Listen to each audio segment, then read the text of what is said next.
What's going on, Vikings fans? This is Justin in Rochester with Purple and Gold for Days, and we are broadcasting live this evening, simulcasted on the Purple Code.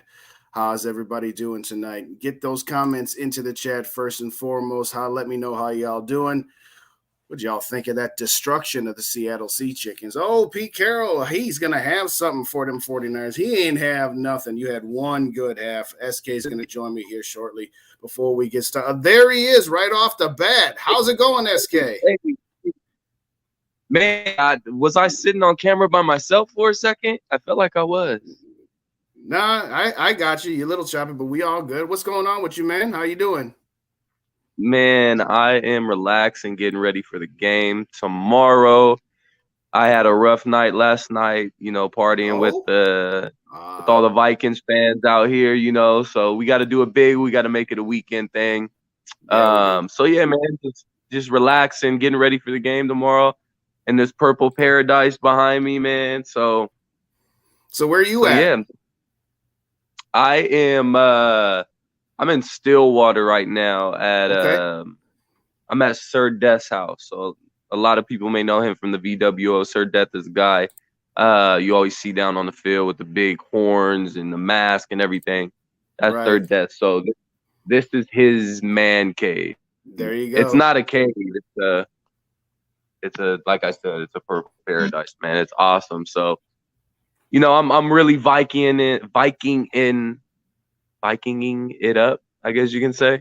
Rubing it up. There you go. Skoling it up. There you go. Rubing it up. Make it easy. There you go. Well, let's get some housekeeping items out the way. First off, first initial shout outs. What's up, Josh? Thanks for coming. How you guys doing? Hey, we're doing great. It's the night before a Vikings playoff game at home at US Bank Stadium. That's for sure. Dave, what's going on? Thanks for joining us. We were hoping Seattle would win and take care of San Francisco. I know SK's got his opinions on the 49ers. I'm sure we'll get to that as well. Oh, yes, we will. A couple of other housekeeping items. This is simulcast on both Purple and Gold for Days, as well as the Purple Code YouTube page and the Purple Code backup page. So if you are not subscribed to all three of those channels, Purple Code on Facebook, just please like, comment, and subscribe to that. But being that this is a Purple Code production, we got to say thank you to Rinaldi's Pizza and Pasta. They are located on Woodlane Drive in Woodbury, Minnesota, right off of I-494 and Valley Creek Road. We also have to do a little thank you to Nautical Bowls, also in Woodbury on Hudson Place, off of I-94 and Woodbury Drive. Mention the TPC or the Purple Code at either locations, and they'll give you a family discount. With all that being said, Josh got a question right out of the way.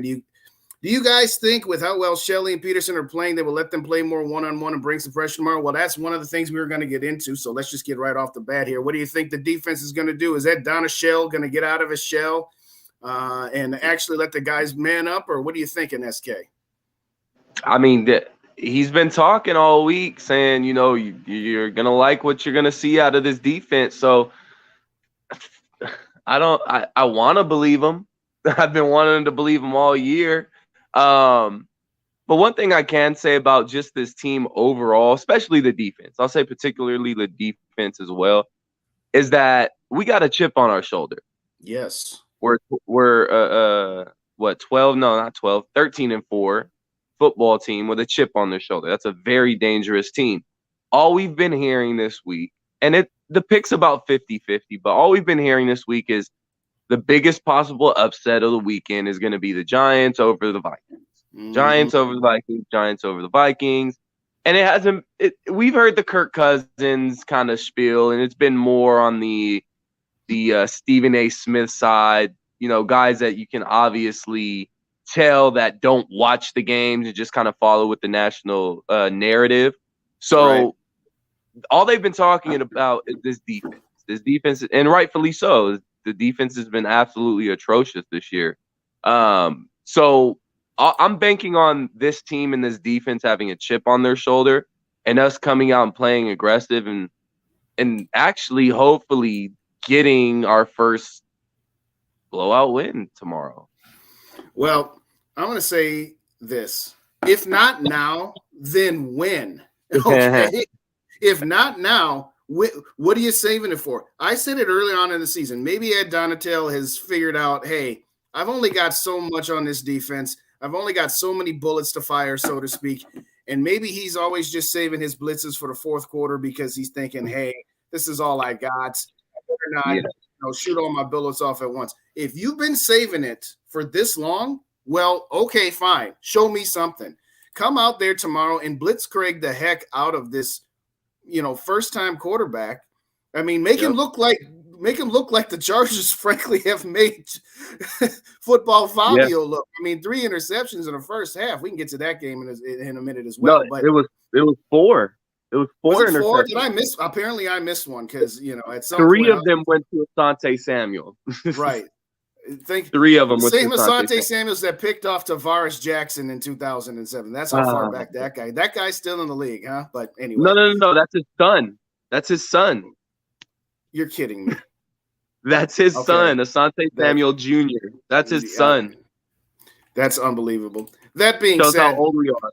Yes, exactly. We're getting really old. That being said, the point I'm making here is that you've got to do tomorrow what you've been sitting on. You've been talking all this stuff this week about how the veterans are taking over and we're going to have some player leadership. I don't care how you get it done, but at the end of the day, for me, you better have something defensively, because if you let Daniel Jones and Dable, rookie head coach and first-time quarterback, come into your house after going 13-4 and run up 450 some odd yards and 30+ points, then heads need to roll. But that all being said, tomorrow needs to be the day. It really does. It needs to be the day that they put it all together. It needs to be the day that the defense just says, all right, we're done with this mess. And so I'm looking forward to it because, like I said, if not now, then when? Let's see what Dave's going to – after all the media has talked stuff all week, coming to ball out beast mode. Absolutely. Totally agree. Beast mode offensively and defensively, but specifically to start with the defense, you can't let one thing I can tell you, though, Justin, is that, that Christmas Eve game, there was kind of talks around the whole like fan base or crowd, like they weren't as loud or they weren't as interested because it was a Saturday game. It just felt different. Right. I'll tell you right now, the fan base is going to bring it tomorrow. They are going to bring it tomorrow. So it's on the players. It's on the players in this team at this point. The fans will be there. They will be at their loudest of the season and in a very, very long time for this team. I guarantee you that. It's on this team to go out there and prove what we've kind of felt about this team this entire year. We feel we can go out there and beat anybody in the league. We truly do. If we're playing at our top peak offense, if we get a decent defense, we've seen a few flashes this year of this defense actually playing really good. And I know a game that's terrible to look back on is the Green Bay game because it was a 41-17 game. But starting that game off, our defense looked really good. Right. It looked really good to start that game off. And then obviously it got out of hand with the kick returns and then the blocked punt we had the blocked punt on that. But right. The interception return, you had a bunch of shit happen in that Green Bay game to where any positive that you could take out of it, it's not really possible. And the Jaguars just scored, brought it to a 2-possession game in the third quarter. But no, just team's got to bring it, man. That plain and simple. Like you said, if not, it's got to be now. It's the playoffs. This is when you show you're at your best. No, I agree. I mean, from the standpoint of the media calling this team frauds, and I got a few chats I'm going to put up here in just a second. So everybody, thanks for coming in. Solo, I see you. Shout out to you, Tracy, as well. For all this talk about the Vikings. Yeah, please hit that like button, hit that share button. If you're on a laptop computer, open up 2 tabs and get all the channels flowing. Hit the like buttons everywhere, hit the share buttons everywhere. But for all this talk about this team being fraudulent, what I really find hilarious, like let's say the Vikings were hosting, let's say Green Bay got in, or let's say Detroit got in, and they were talking about the Vikings being frauds. Obviously, if Detroit or Green Bay had gotten in, it's because they would have gotten hot at the end of the season. This New York Giants team has limped into the playoffs every bit as much, if not more, than any other team that made the playoff field here. I believe they've won 1 game since the middle of November, and they had a tie. And that one game that they won against the Commanders was, some questionable officiating. it's unbelievable, this East Coast bias about how, well, the Vikings are frauds, this and that. So are the Giants. Talk to me about the Vikings point differential all you want. The Giants is even worse than the Vikings is. So I'm sorry, but it's time to just take all of these narratives, the narratives about the Vikings, the narratives about Kirk Cousins, the narratives about this defense. It's time to put up or shut up. And I'm really, really anxious for this game tomorrow because I want to see them go out and stomp them. And regardless of what happens after that, I'm really looking forward to this. This is a great opportunity to just say, no. We had some exciting games, but that doesn't make us frauds. We're not soft. I mean, there have been times where they have looked soft. I mean, you said 41-17 against Green Bay. It was really 41-3. Those last 2 touchdowns were garbage upon garbage. So let's just call it for what it is. So this is the opportunity to really just say, bleep you to everybody saying all the crap that they've been saying about us. Question from Solo here. Has KLC been holding back offensive play calling? And there's been some talk about that, hey, once he won the division, once he realized that the seating wasn't going to change, maybe I'm not going to show my cards. What say you, SK, to the possibility that maybe KLC's been holding back a little bit? I don't think holding back would be necessarily the right term to say. I think he has some tricks in his bag. He's got something in his bag for the playoffs. Just like Sean McVay, just like all these offensive-minded guys, they always add these extra wrinkles when it comes to playoffs because the film study and preparation for teams against their opponents increases. It intensifies into the playoffs. It's more detail on film. So every little thing you put on film is being looked at by your opponent. So you got to add wrinkles. Every coach does it, whether it's a defensive coach. It's like Mike Zimmer made his adjustments when it was playoff time, whether we can talk shit about Zimmer or not. Prime example, we go back to that Saints game where he decided to put Andrew Sendejo in the slot and guard Michael Thomas all game, and he absolutely shut him down. Right. So coaches make these adjustments. So I wouldn't necessarily say he's been holding back play calls. I think it's more of now we're going to start seeing a little more, not trickery, but you're going to start seeing more wrinkles and more like, oh, wow, I haven't seen that before. Or I saw that play earlier in the season, but maybe the route's a little different this time. Maybe instead of him running a fade route, he's running a skinny post. Or instead of him running a curl, he's running a post, 7-yard post. So it's little things like that.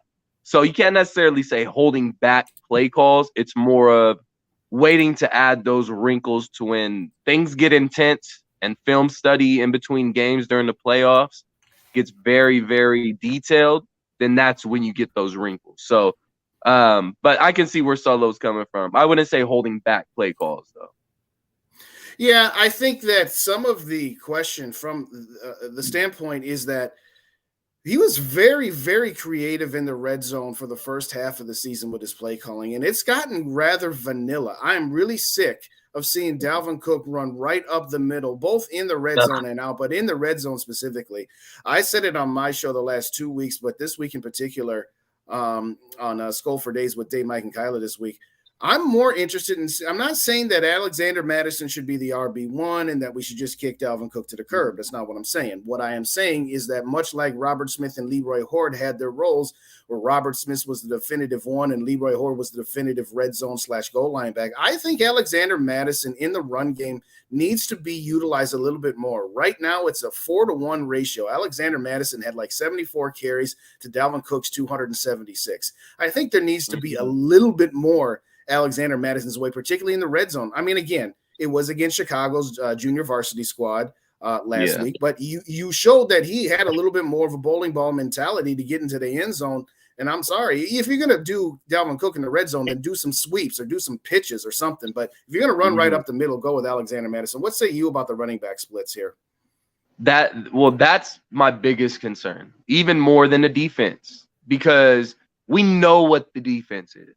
We know if we can get a little bit of just balance or consistency out of the defense, I think we'll be fine. I think we can pick up the slack on the offensive side of the ball. Now, going into the playoffs, if you don't have a defense and you don't have a running game, that's not a good sign. Right. It's not a good sign. So you got to be able to do at least one or the other. You can't go into the playoffs and expect to just win in a shootout every game. It's not going to work that way, and you're going to end up losing to the Giants in the first round. So you either got to develop a running game, at least a respectable running game, which I don't think it should be that hard because you do have a talent like Dalvin Cook back there. It shouldn't be hard to get a respectable run game going to where it at least keeps the defense on their toes. So you have the pieces to do it, but it's just about we got to do it. We got to get some type of run game going to where we can mix in those play action passes that Kirk are so good at. Or if we can't get the run game going, our defense needs to step up. We need to have some turnaround like the Kansas City Chiefs defense had their Super Bowl year. Not saying that it would take us to the Super Bowl, but we need that type of turnaround for this defense if this run game's not going to pan out. So that's my biggest concern going into these playoffs and going into tomorrow, because the Giants can run the ball. The Giants can play defense. But we need Saquon to Barkley is 80% of their offense. Yeah. So we need to find something else besides Kirk Cousins, the Justin Jefferson. Correct. Now, something I did bring up is that the Giants are like the 5th worst team against the tight end, and we saw that on display quite often with DJ Hawkinson go over 100 yards and 2 touchdowns. And I said, I'm not saying that Irv Smith's going to have a breakout game, but I do think he can be the X factor, picking up a little bit of the slack if the Giants do decide to focus a little bit more on Hawkinson and JJ. Let me get a couple quick shouts in here. Jim, thanks for joining us. Very much appreciate it.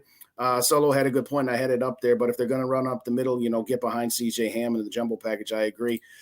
Quick programming note here. If you're following on Purple and Gold for days right now and you have not subscribed to the Purple Code, we are 11 subscribers away from getting back up to 200, which is a goal that SK has had, that we're going to get to 200 by the end of the Vikings season. And SK, I believe you said you were going to buy a steak dinner for somebody. I'm just kidding. But jokes aside, if you're watching on my channel, there you go. If you're watching on my channel, you haven't subscribed to the Purple Code, please do so. They're the ones who got me started on this. And if you're subscribed on either the Facebook or Purple Code page, you haven't subscribed to Purple and Gold today, do the same as well. Real quick comment I want to circle back to from Josh here. What's with the media disrespecting Kirk all week, especially Dan Orlovsky? Listen, Josh, if you ain't seen my video where I just laid into Dan Orlovsky, go to my page later on and check that one out. But you're absolutely right. To have Daniel Jones rated higher in your quarterback rankings for playoff quarterbacks is utterly preposterous. To have Geno Smith higher than Kirk Cousins is utterly preposterous. To have Lamar Jackson, who ain't played in 6 weeks and ain't going to be playing the rest of this season, most likely because they're probably going to lose tomorrow, ahead of Kirk Cousins is utterly preposterous. Listen, we understand that this media is never going to give Kirk Cousins. Kirk Cousins can win 3 straight Super Bowls and they'd still say it was something other than Kirk Cousins. So he's never going to get his respect. And frankly, I'm at the point where I'm done trying to win that battle. I'm at the point where it's like, you know what? Keep disrespecting and let's just prove all these dudes wrong. But talk about this blatant disrespect to Kirk Cousins, man. I mean, it seems like it's getting worse. Think about that. He's having his best year. That's what I'm saying. Like, it's getting worse. Like, it's so obvious now to where it's like, okay, like you're either just not watching these games or you just don't like Kirk. Like, I don't get it. And even RG3, he hasn't mentioned Kirk's name. It's more just been the Vikings team, and he's got, the Vikings are 12-2 or, yada, yada, yada. At least Robert Griffin is somewhat a little bit giving something that has to do with Kirk credit. He's trying. Right. But if you got a guy like Dan Orlovsky, who I've never heard him utter a positive word on Kirk Cousins. Never necessarily anything negative outside of the regular national media talk, but I've never, ever heard Dan Orlovsky mention anything productive or nice about Kirk Cousins. Never. Ever. So, and just looking at these rankings, it's absolutely ridiculous. I don't know what type of whatever you call it. I don't know how he's coming up with these standings. I really don't. And on top of that, like, it's so inconsistent. It's extremely inconsistent.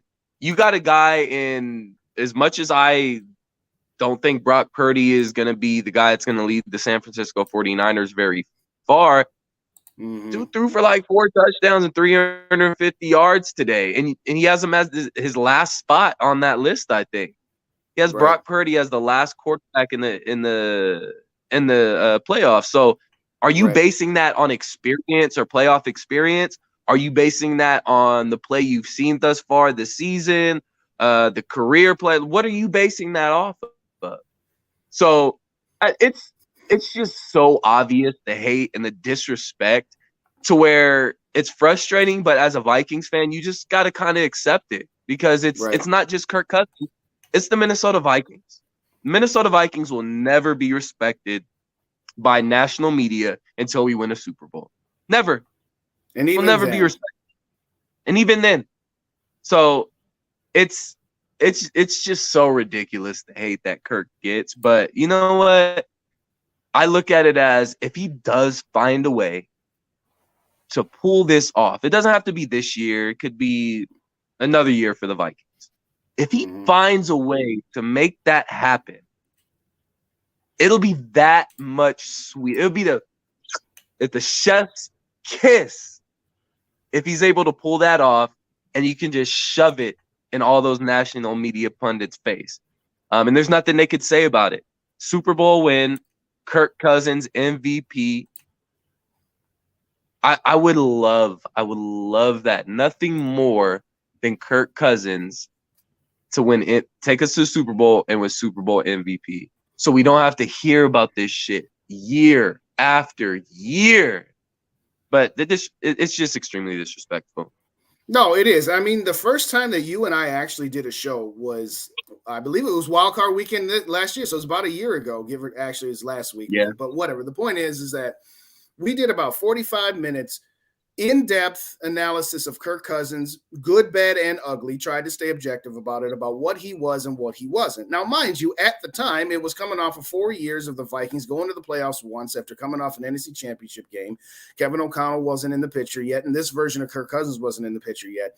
And one of the things that you and I both said about it, he's good, not great, but at the same time, he is utterly underrated and utterly disrespected. Listen, Kirk Cousins has done everything that we have ever asked of him that we weren't getting out of him when he was paired up with Mike Zimmer. And some of that, obviously, or not all of that, is Kirk's fault. But how in the world, after this season's performance, you can say anything? Because in the games we've lost, there was nothing about it that had anything to do with Kirk Cousins, other than maybe the Detroit game.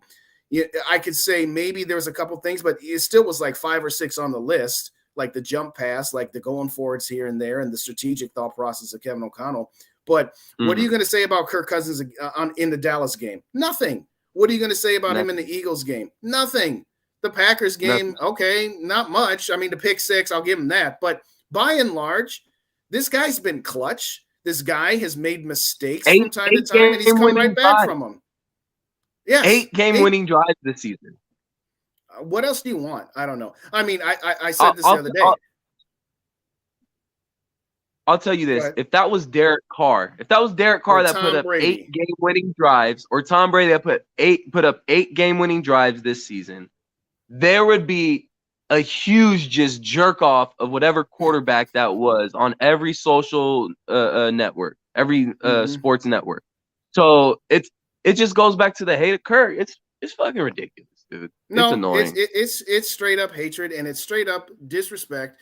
And I've said it before, I said it again. In that first Chicago game, he threw an interception, was getting a little too aggressive, trying to hit Adam Thielen. The defense held him to a field goal, and then the Vikings went on like an 8-minute drive, got into the end zone, got the 2-point conversion to go up 7 before the defense got the turnover to get the stop. In previous years, if Kirk Cousins throws an interception like that, he's not just mind bleed for the rest of the game. He's mind bleed for 2 or 3 weeks before he finally gets out of it. And this year, when he has made a mistake like that, he's shook it off, copyright Taylor Swift, shake, shake, shake, and he's gone right back out there and done his thing. So I'm sorry. I'm not Joe Espinoza going to stump up here for Kirk Cousins like he's the greatest thing since sliced bread. But what I will say is the disrespect has gone way too far. The disrespect has got to stop. And it's just mind-boggling to me. But having said all that, I think we can move on. Put up Solo's most recent comment. We need to comment on it. Yes. So This is all we've been hearing about is Kirk Cousins game time. Oh, if it's a morning, if it's afternoon, if it's night. Monday night. Has anybody mentioned Daniel Jones' record in afternoon games? Outside of the Minnesota media? No. Any social or any sports media network, have they mentioned Daniel Jones' afternoon record once compared to Kirk? No. You want to know what Daniel Jones' afternoon record is as a quarterback? 2-15. Exactly. So I don't want to hear shit about Kirk Cousins' afternoon win percentage or record, because Daniel Jones is 2-15, and we haven't heard a lick about Daniel Jones' record in the afternoon. So no, I don't want to hear about. And this isn't like directed at you, Solo. This is directed at just like the social, or I keep saying social, the sports networks that are throwing the Kirk Cousins, oh, he's this bad in the afternoon. Throw Daniel Jones stats up there. We're not talking about that. But if we do bring up, well, Daniel Jones has got a coach that got him right and that fixed him. So Kirk can't get a new offensive-minded head coach and get that same respect? Apparently not. So update that upset. Update in Jacksonville. The Chargers kicked a field goal to go up 30-14. Jacksonville just scored a touchdown. 2-point conversion failed. So it is now 30-20 with about less than a minute left in the third quarter. So it's a barn burner. And we said it on our show. It was going to be a good game between two rookie quarterbacks. Well, two first-time quarterbacks, but you get my point. Having said that, no, I agree. There have been a handful of people in the Minnesota media that have said something to the effect of, if we're going to bring up Kirk Cousins' non-noon record, I guess we'll just say, then let's also talk about Daniel Jones. If we're going to give Dable credit, of which he does deserve, of how he has coached up Daniel Jones and gotten him to cut back on the turnovers, that's all well and good. But it is amazing how what is good for the goose apparently is not good for the gander. Offensively tomorrow, let's talk a little bit about that offensive line.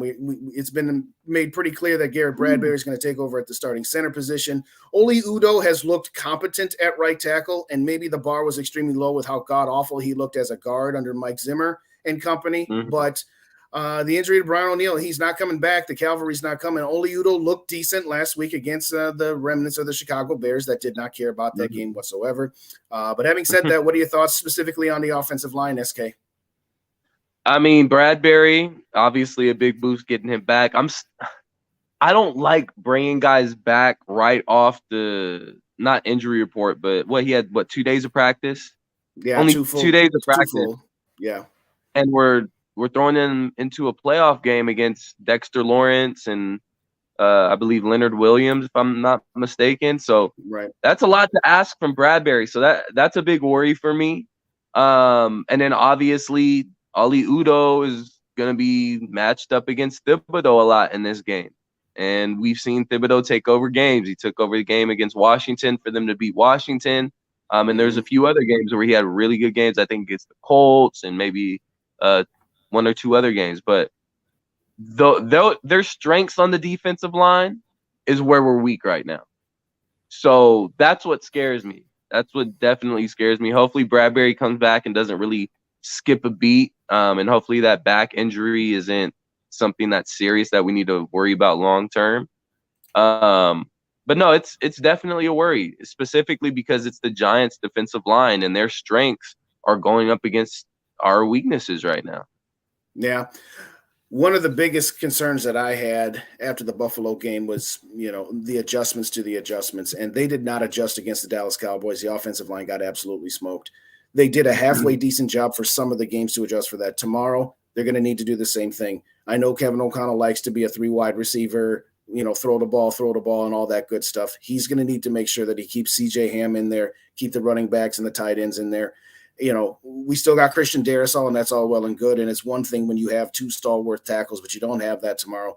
The key to me tomorrow is just simply, if you can keep Kirk Cousins from getting killed and you give him enough time and opportunities, they should win this game. Now, Kirk Cousins has been very good this year and much better than he has been previous years against the blitz. I mean, he torched the Giants last game against the blitz. I think he had like 122 passer rating, and I think 2 out of his 3 touchdowns came against blitzes.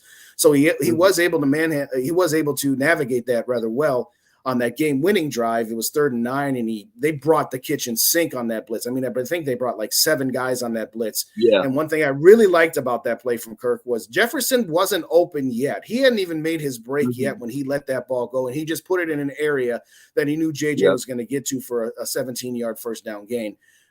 This is where Kirk Cousins is going to have to shine. He's going to have to be Superman. He's going to have to be everything that he's been thus far this year, because there's no way the Giants stop being who they are. They're going to bring pressure on him. So, like I said, you're going to have to bring all the equipment and pack a lunch on the offensive line there. We talked about it a little bit earlier, but another thing that I wanted to say about the running game, and not just specifically about Dalvin Cook versus Alexander Madison. What happened? No, the Jaguars just got a huge sack on Justin Herbert, and then they threw a bogus roughing the passer. Roughing? Oh, you're kidding me. Yeah.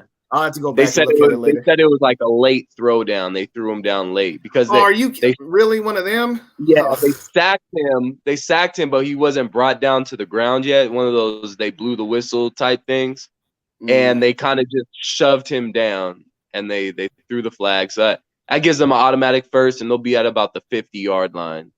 Okay. So a chintzy call? Yeah, I mean,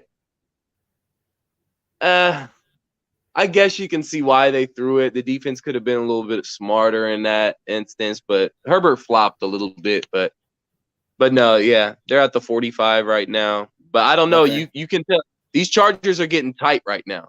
Yeah, they are, because they've been up this whole game. They're getting punched back. They're getting tight.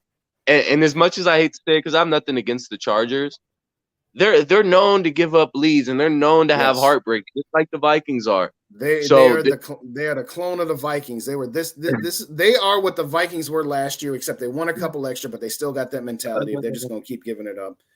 What was I saying? Oh yeah, the running game. It felt to me like KLC got a little bit away from the run game a little too early last game. I mean, I realized a couple weeks ago, but Dalvin Cook only had 14 carries here. I think that the key to this game also, when we talk about the pressure, talking about the offensive line, they're going to have to stay committed to the run game a little bit more than they have been in previous iterations, because if you're just going to keep passing 80% of the time, the Giants defensive line is just going to tee off of them. So they've got to stay committed to this run game. I don't care which running back they use, but that's my initial thoughts on the offense. What say you on that one? Yeah, no, you got to get a run game going. Just going back to what we spoke about at the beginning of the show, you got to get a run game going, at least a respectable run game. We can't keep doing the banging Dalvin Cook up the middle. If we're going to run anybody up the middle, it needs to be Alexander Madison. I'm sorry. Right. Because if I need somebody to fall forward even if it's just a yard, instead of losing 2 or 3, give me Madison, because he's at least going to fall forward for a yard. Dalvin he's either going to give you that home run, or he's going to get a -3 yard, -2 yard loss. So I think it's just how you use each back, and running Dalvin in between the tackles or in between the guards, I don't think is a smart move, unless he comes out and he's been kind of conserving himself for the playoffs. I'll be honest, he hasn't looked like he's run very hard this season. But I know it was kind of a point of emphasis this offseason, and KLC mentioned it multiple times. You know, we're going to try and take the load off of Dalvin Cook a little bit. We're going to make sure he's ready throughout the entire season, and, you know, he's ready to go if we do make a playoff run. Well, this is the playoff run. Are we going to get the fresh, aggressive, you know, splashy Dalvin? Or are we going to get, you know, the same one that we're just gonna pound in between the guards? So definitely got to get a run game going. That's one of the biggest things for me. I don't mind a couple of rushes here or there for Dalvin behind the guards in the A and B gaps, but just to keep him honest. But that cannot be, you know, your standard operating procedure. Your standard operating needs to be tosses or jet sweeps or misdirections or counters or traps or something. But unless you got the Dallas Cowboys offensive line from the mid-90s, you know, Dalvin is into Adrian Peterson territory, where he is famine, feast, where you, like you said, 1 yard here, -2 yards there, 15 yards, or, you know, home runs. At this point, we can't afford to just have a guy that's either going to strike out or hit a home run. We need some consistency. This offense needs to get away from where we score on our first drive or two, and then we take a nap for a quarter and a half. We don't do anything coming out of the locker room in the third quarter. We can't have these lulls in the third quarter that we've been having, because guess what? You can get away with that against bad teams. You can get away with that throughout the course of a 17-game regular season. But in a one-or-done situation, if your defense gets you a couple of turnovers or gets you a couple of 3-and-outs, you have to put some points on the board. You cannot be happy settling for field goals or settling for just getting a first down or two. Back to Solo's point, not scared about the Giants. We should handle them. Kirk take that monkey off his back. We'll catapult. I don't know about the Super Bowl, but having said that, we absolutely do that. If you're in the chat, put your score predictions up there. We'll get to that. I'll save those and get those up here in just a little bit when we get towards the end here. We can't compete with anybody. We did prove that in Buffalo. That's a very good point, Solo. At the same time, they can beat anybody and they can lose to anybody. That's what being a team that is always in it means. You are capable of winning any game, and you're capable of losing any game here. Defensively, all right, thanks, Josh. I'll get that saved there for you. Defensively, you rested Za'Darius and Harrison Smith last week. Harrison Smith, got a little dinged up last Friday, so it was no surprise that he got sat out. It was really no surprise that Za'Darius did either. Za'Darius did eclipse 10 sacks this year, but he's only had a half sack since that Buffalo game where he suffered a knee contusion. I think it's going to play big dividends tomorrow to have Za'Darius with that extra rest.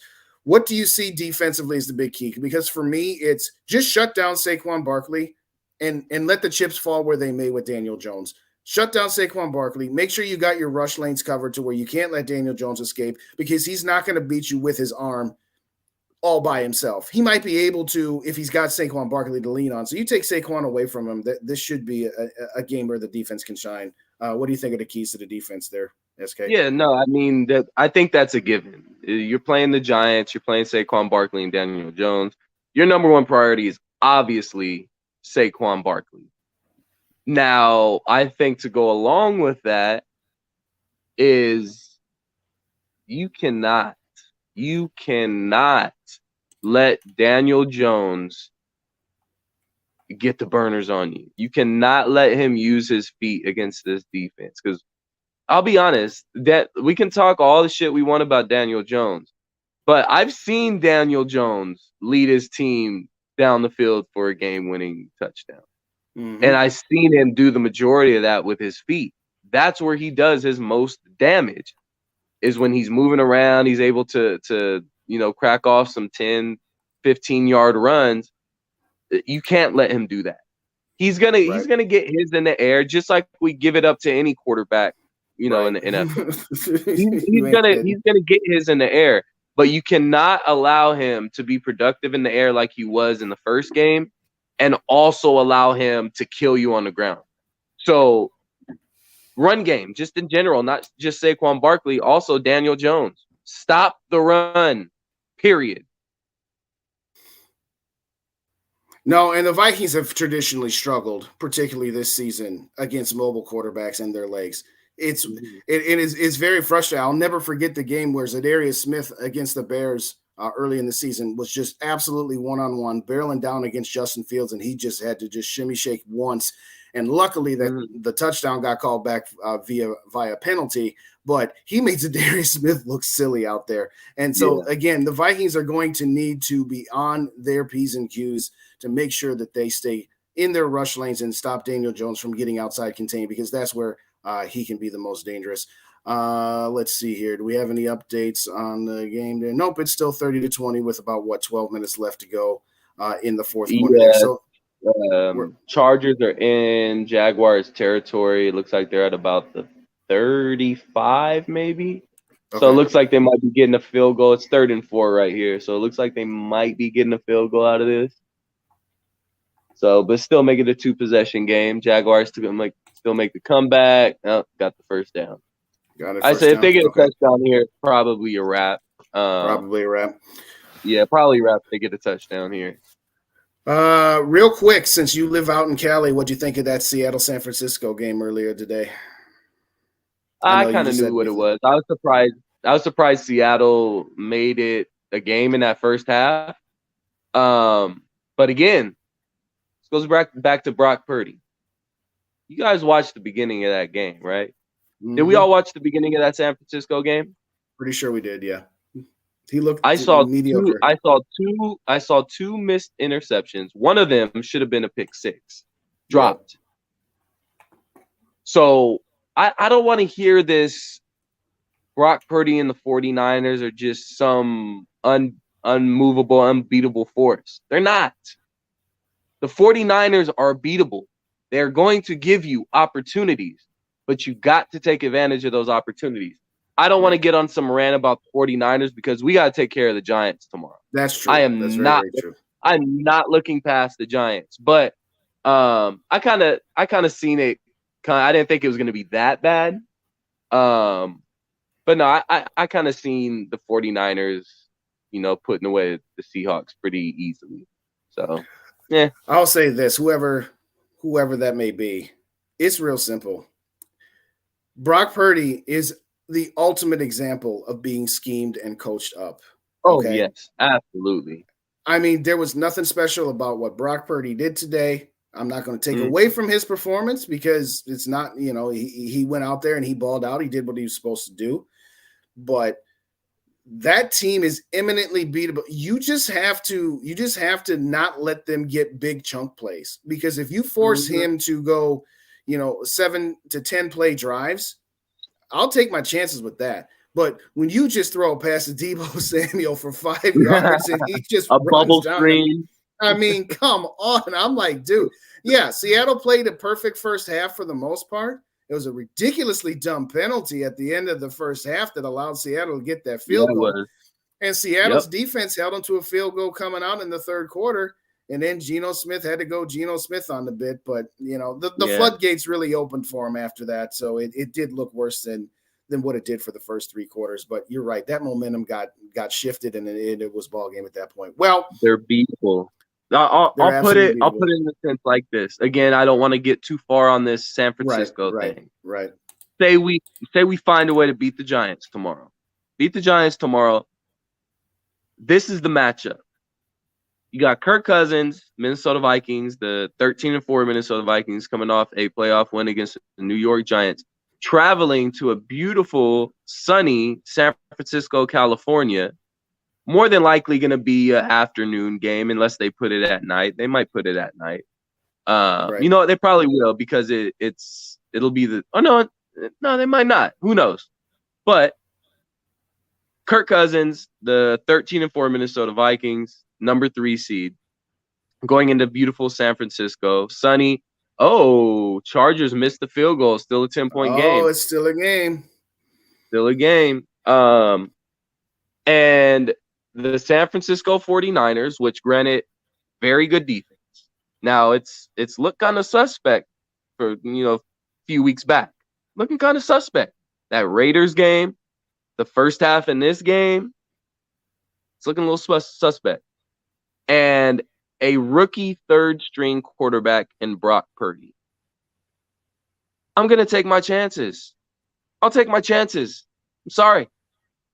If you mean to ask me, would you rather face right now it's either the 49ers or nothing in the second round. At this point, yes. Yeah, either 49ers. Had Seattle won, you would have faced the winner of Dallas and Tampa Bay. So it would have been going into the weekend, it would have been one of those three teams regardless. I'll ask you this, Justin. Would you rather face Brock Purdy or would you rather face playoff Tom Brady?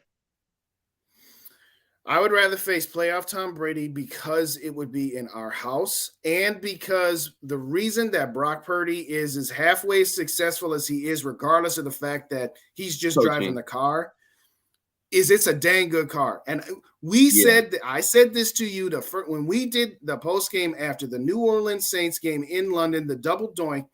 That was the first time I said to you, do not sleep on San Francisco, because they would be a terrible matchup for us, because their offensive line is on point, their defensive line is on point, and that is a terrible matchup for us. The reason why Brock Purdy could be successful against us is because if he's standing behind that offensive line and our defensive line isn't bringing any heat on him, he could pick us apart. So I get what your point is. If you're asking me if I wanted to face Brock Purdy or Tom Brady, well, of course it's Brock Purdy, but it's Brock Purdy behind that San Francisco offensive line versus Tom Brady against that Tampa line.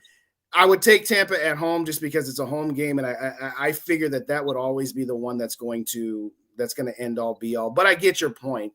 They should not be scared. They should not be scared to go face that team. But that's the last we're going to say on that because we still got a game tomorrow before we even bother talking about that. Yeah. But got to take care of business tomorrow.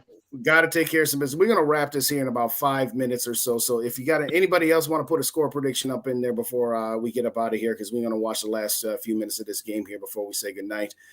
Having said all that, you're in town. Yeah, I forget. Is this your first US Bank Stadium visit? Or no, this is maybe my fifth or sixth.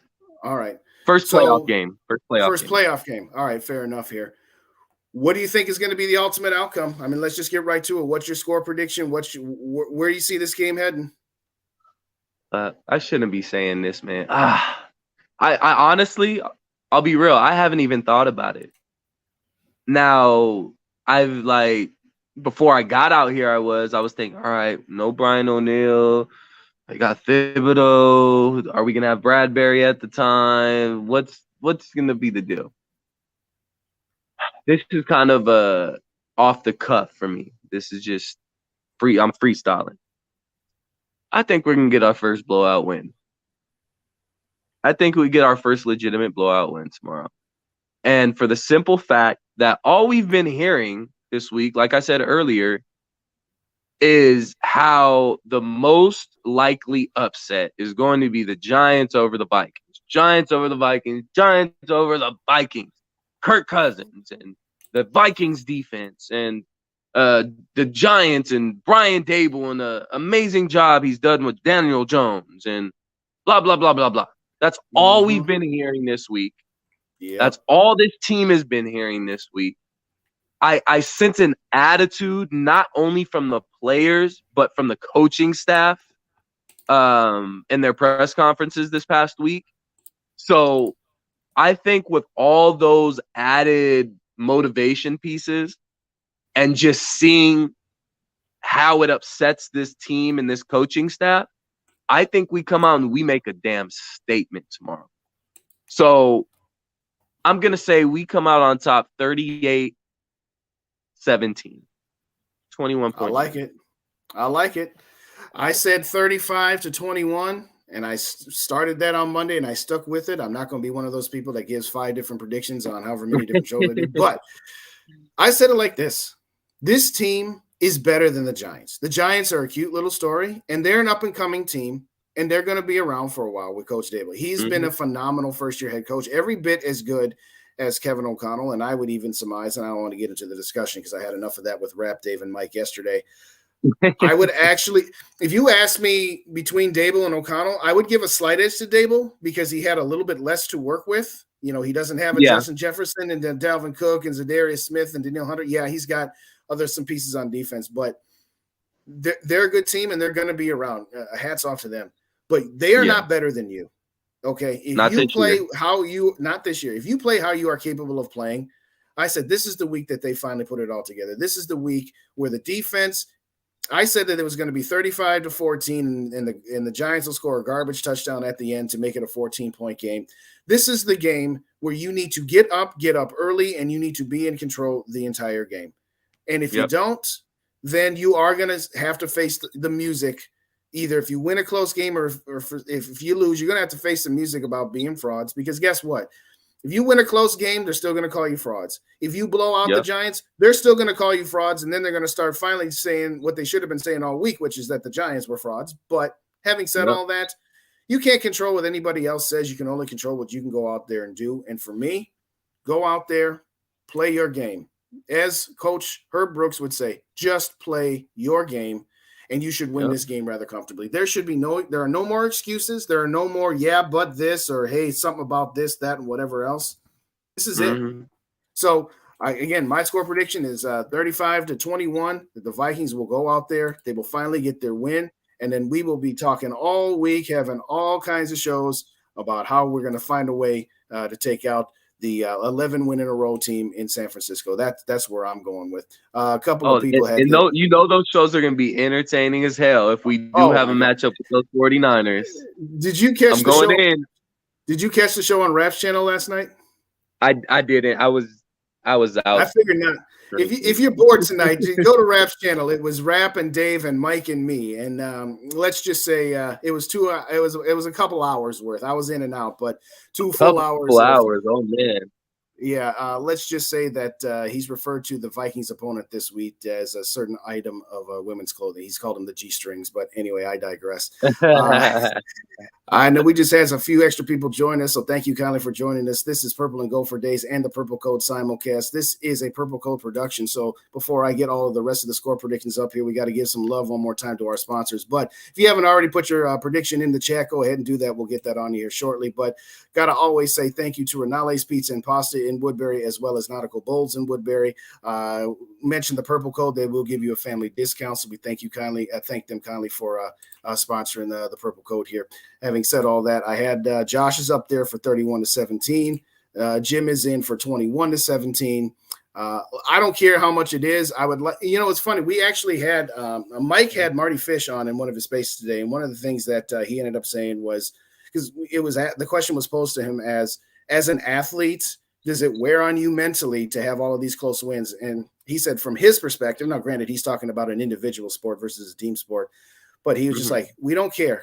You get the W, and it doesn't matter. And all it does is winning breeds winning. So this is the time for all of those wins that you gave all of your fans heart attacks week in and week out. This is the time where you finally say, you know what? We are prepared for this type of game tomorrow, and this team isn't. And now, granted, the Giants, I think, were number 2 or number 3 with 8 one-score wins. So they've been in close games too, but not to the level that the Vikings have, and certainly not against the opponents that the Vikings have had, like Buffalo, for example. So this has got to be it, SK. This has got to be it. Gotta be, man. I'm excited. I think we'll pull through. But yeah, man, tune in. I probably won't be able to do a pregame or a postgame because I'll be all over the place. But make sure you guys tune in the Purple Code or Purple and Gopher Days. I know you'll probably be getting on and doing some content, Justin. So, but yeah, we'll get together, man. I'll say this. So to go through the family, we got Purple Code, Purple and Gopher Days, Purple Pocket Podcast, as well as Minnesota Sports Talk. More than likely, but I'm not entirely sure yet, but at 2:00 Central tomorrow, there's something in the works for me and Dave. So do like, comment, and subscribe to Purple and Gopher Days. We will always mention the family of shows there as well. I know Rap tomorrow at 3:30 is starting his live stream. He's going to live stream the entire game, so go check him out as well. If you do not already subscribe to the Purple Code and you're tuned in on my channel, please give my boys here some love and give them a subscribe. They're the ones that helped me get started on all of this and giving me the encouragement to step out of my shell and say, hey, why don't you do some of this here? I know I know you got at least one more because you are at 190 now. We started at 189. So we got you one. We got one on the Purple Code. If you ain't subscribed to the Purple Code, get some more subscribes over there for my boy SK there. So I think that's going to wrap it for this evening. Did you have anything else that you wanted to tap in and out with here before we get out of here, SK? Nah, man, just enjoy the game tomorrow, and hopefully we are celebrating a win this time tomorrow, man. If you miss any part of the show, go ahead and podcast that back on the YouTube channels or the Facebook page. Thank you kindly, everybody, for joining us. Like, comment, and subscribe to all the Purple Code family channels.